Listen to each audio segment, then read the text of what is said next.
하나님의 말씀 고린도후서 11장 16절에서부터 33절까지 말씀입니다. 한 절씩 교독하겠습니다. 내가 다시 말하노니 누구든지 나를 어리석은 자로 여기지 말라. 만일 그러하더라도 내가 조금 자랑할 수 있도록 어리석은 자로 받으라.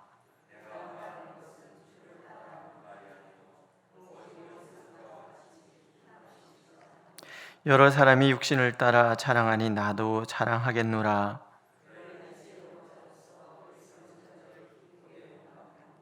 누가 너희를 종으로 삼거나 잡아먹거나 빼앗거나 스스로 높이거나 뺨을 칠지라도 너희가 용납하는도다.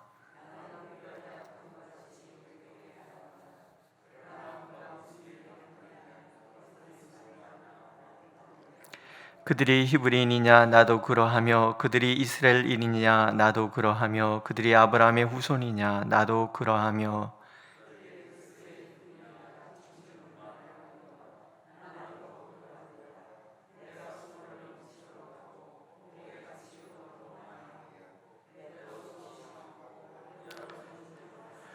유대인들에게 40에서 하나 감한 매를 5번 맞았으며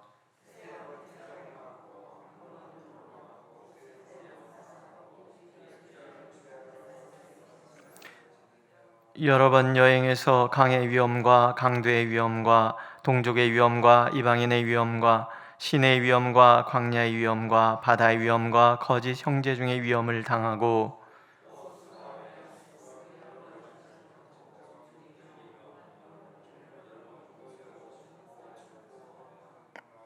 이외에 일은 고사하고 아직도 날마다 내 속에 눌리는 일이 있으니 곧 모든 교회를 위하여 염려하는 것이라.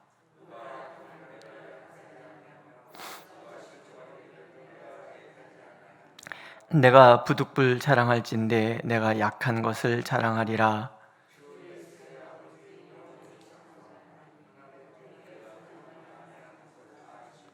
다메섹에서 아레다 왕의 고관이 나를 잡으려고 다메섹 성을 지켰으나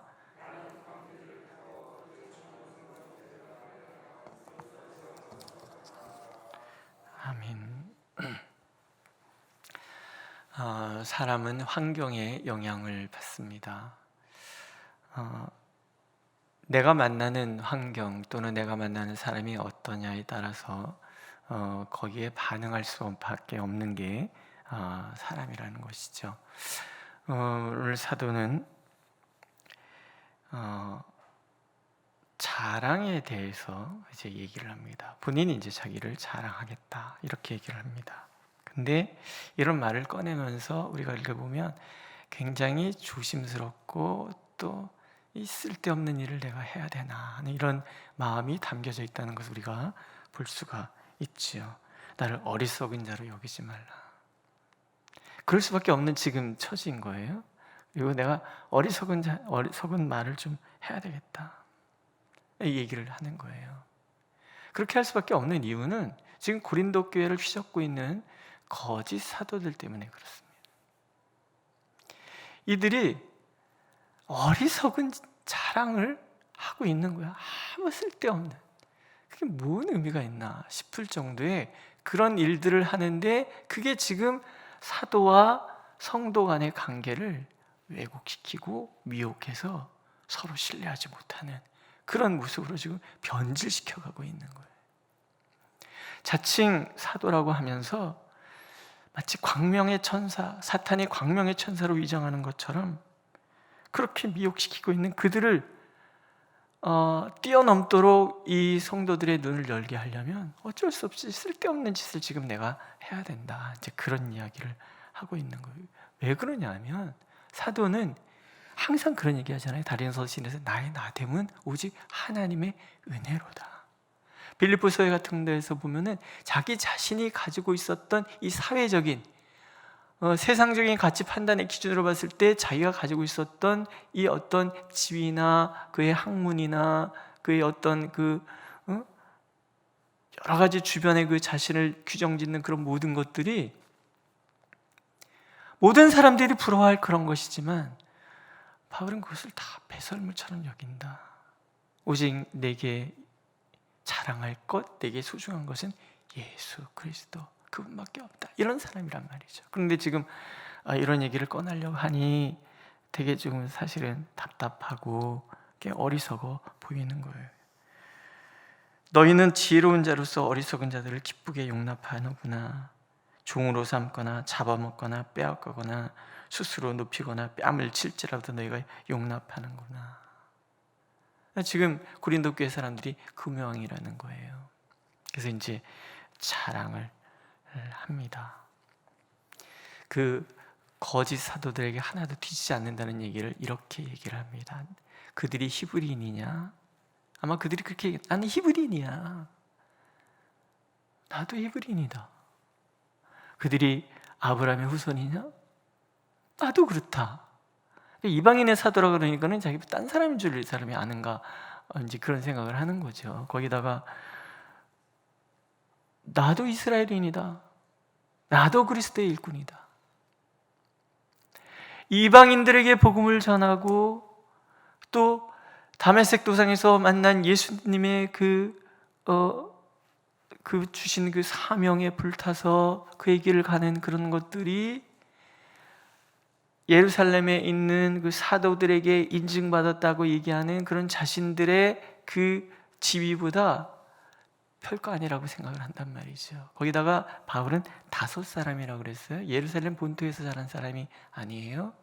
그러니까 너 뭐 해외에서 네가 살던 교포 주제에 무슨 뭐 이런 거예요. 이런 거니까 그런 얘기를 계속 한단 말이죠. 그러니까 이런 얘기를 꺼내요. 이런 얘기를 왜 꺼내냐면 참 사도와 거짓 사도의 구분점의 첫 번째가 뭐냐면 어떤 특권 의식에 사로잡혀 있는 사람들은 참 사도가 될 수가 없다, 그런 얘기예요.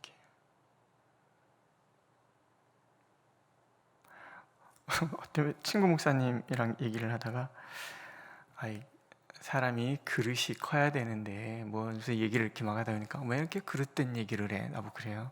그래서 제가 괜히 웃었습니다. 그릇 얘기하는데 사실은 그게 쓸데없는 얘기라는 거죠. 그냥 우리는 하나님 앞에서 하나님이 주신 대로, 하나님이 인도하시는 대로 그 가지고 있는 것을 가지고 그냥 하나님 앞에 열심히 살아가는 뿐이지, 그릇이 크면 어떻고 작으면 어떻고 그게 무슨 기준이냐는 얘기죠. 오늘 우리가 어떤 특권의식을 가지고 있다, 그것을 자꾸 내세우는 사람이 있다 그러면 그 사람은 가짜일 가능성이 높다라는 것입니다. 두 번째는 나는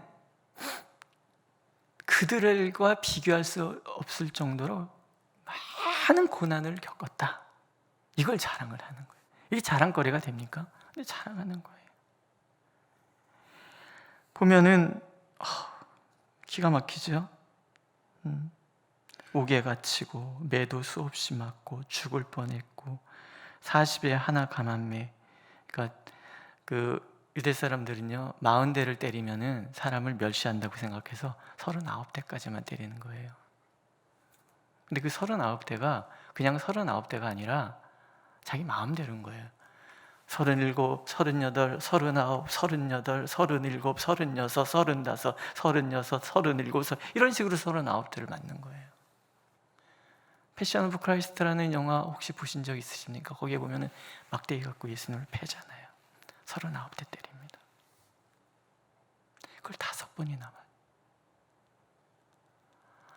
뼈가 다 부서졌을 거예요. 거기다가 돌에도 맞았잖아요. 태장도 맞고요. 가다가 배가 파선해서 물에 빠져서 죽을 뻔한 적도 있고요. 예? 일주야 7일 동안 바다에서 그러고 헤매고 다니기도 하고요.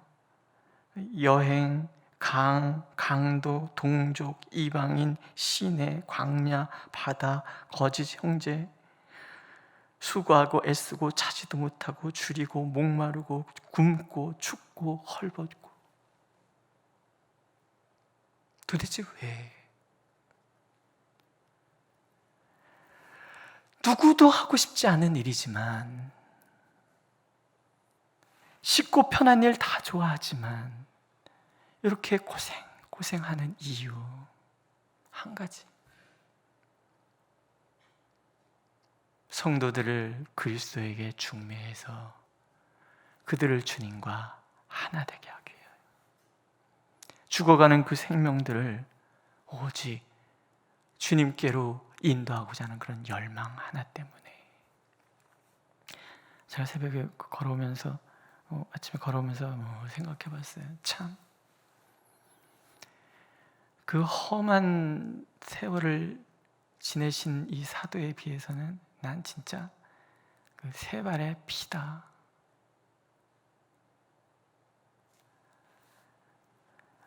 이게 자랑일 수밖에 없는 이유, 그게 참 사도의 길이기 때문에 그렇다라는 거죠. 아합 왕이 전쟁에 나갈 때 선지자들이 와서 예언을 합니다. 시드기야라는 선지자는 철로 뿔을 만들어 가지고 확 찌르면서 이렇게 모든 대적을 물리칠 것입니다. 그러니까 400명 가까이 되는 그 선지자들이 다 이구동성으로 그렇게 얘기를 합니다. 그러니까 여호사밧 왕이 같이 있다가 믿업지가 않은 거예요. 다른 선지자 없습니까? 미가야라는 선지자가 한 명 있다. 그 사람은 좋은 말을 안 해서 내가 안 불렀다. 그런 말이 어디 있습니까? 그 사람이 와요. 간 사신이 다른 사람 다 이렇게 얘기해, 당신도 그렇게 얘기하라고. 그러니까 또 얻어 터질 거 아니까. 근데 한마디 합니다. 하나님이 내게 주신 말만 한다. 그리고 와서 얘기하는데, 이번에 나가면 당신 죽을 거다 얘기하는 거. 시드기야가 얘기합니다. 뺨을 치면서 누가 이렇게 너한테 그런 얘기했냐? 내가 하늘을 보니까 하나님 앞에 거짓 영 하나가 나타나서 사탄이죠. 내가 거짓말하는 영으로 그들 가운데 임해서 다 거짓말해서 잡아 죽이겠습니다. 그러니까는 그랬다. 이런 얘기를 한단 말이죠. 뺨을 치니까 언제 그랬냐? 네가 골방 들어가서 알게 될 거다. 왕이 고생의 떡 먹이라 그래요. 고생의 물. 그냥 좋게 얘기하면 됐을 텐데 굳이 그렇게 고생스럽게 자기가 고난당할 거 뻔히 알면서 왜 그러냔 말이죠. 그게 진짜라는 거예요. 하나님의 말씀을 전하려면 죄악된 인간들은 좋아하지 않고 귀에 듣기 좋은 얘기하는 것보다 욕먹어도 그 길을 가야 된다는 거예요. 근데 사실 이게 어렵습니다. 사실은 이게 강단에서 말씀을 전하면서 어떤 이야기를, 죄에 대한 이야기를 하려고 그러면 굉장히 불편해요. 내 좋으려고 안아버리면 되게 편한데, 나 좋으려고 안아버리고 나면은 하나님의 뜻을 전할 수가 없잖아요. 에휴, 뭘 그런 얘기를 했나. 후회가 되지만 그래도 하나님께서 전하라는 말씀을 전해야만 하는 것이 진짜라 그러면 어떡하겠습니까? 어떠세요? 성도님들은? 우리가 뭘 어떻게 하든 그냥 아무 소리 말고 그냥 좋은 얘기만 하고 가세요. 이 얘기를 원하십니까? 아니면 저 인간이 지금 나를 쳐? 이런 말이 들더라도 그런 말을 하는 목사이기를 원하십니까? 여기서 성질 벅벅거리는 거 말고. 우리가요, 진짜와 가짜는 사서 고생하는 사람은 진짜고요, 편하고 쉽게는 가짜일 가능성이 높다라는 거죠. 그러니까 저는 가짜가 좀 많습니다. 말을 잘 못해요. 그래서 가끔 후회를 많이 합니다. 진짜 후회는 그때 하는 거죠. 그 말을 해야 되는데 하나님, 나는 못하겠습니다. 또 하나는 마지막이요.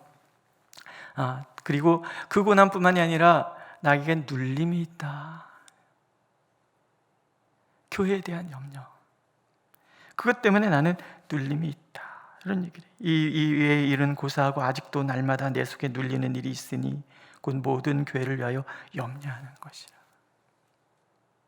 사도의 마음에는 교회에 대한 염려밖에 없는 거예요. 무엇을 먹을까, 무엇을 입을까, 무엇을 마실까, 이런 염려가 아니라는 거예요. 거짓 사도들은 어떻게 하면 사람이 더 받을까, 어떻게 하면 내가 대접받을까, 어떻게 하면 내가 자랑할까, 이 생각만 하는데, 사도는 그런 생각 아무것도 안 하고 어떻게 하면 이 교회 성도들을 바로 세울까, 이 염려만 한다는 거죠. 세 번째는 긍휼과 사랑인 거예요. 너희가 누가 약하면 내가 약하지 아니하며 누가 실족하게 되면 내가 애타지 아니하더냐. 그러니까 한 사람 때문에 이 사람이 세우기 위해서 염려하고 고민하고 그러는 모습들, 이런 사람이 진짜라는 거죠.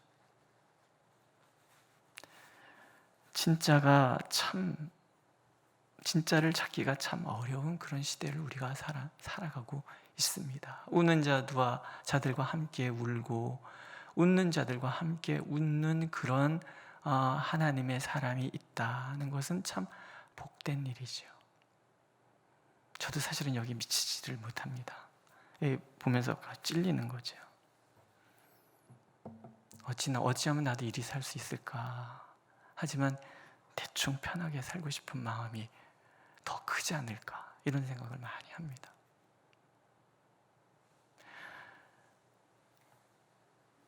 우리가 진짜와 가짜를 구분할 수 있는 눈이 생길 때 교회가 건강해질 수가 있습니다. 목사 하나가 좌지우지하는 교회는 절대로 건강한 교회가 될 수가 없어요. 성도님들이 깨어 있어야 하고, 성도님들이 깨어 있으면 목사도 깨어 있을 수밖에 없거든요. 그러니까 우리가 늘 그런 마음으로 하나님 앞에 서기를 원하고 계십니다. 우리가 이런 과정을 쭉 보면서 무슨 생각이 듭니까? 어떻게 사도와 성도 간의 신뢰의 관계가 깨져서, 사울 사도는 부득불 자랑할 것 같다면 나 약함만 자랑하겠다고 얘기하는데 굳이 이런 얘기를 꺼낼 수밖에 없었던 이 환경 자체가 사실은 너무나 마음 아픈 거죠. 저 이렇게 우리 교회로 보면서 상처죠, 상처.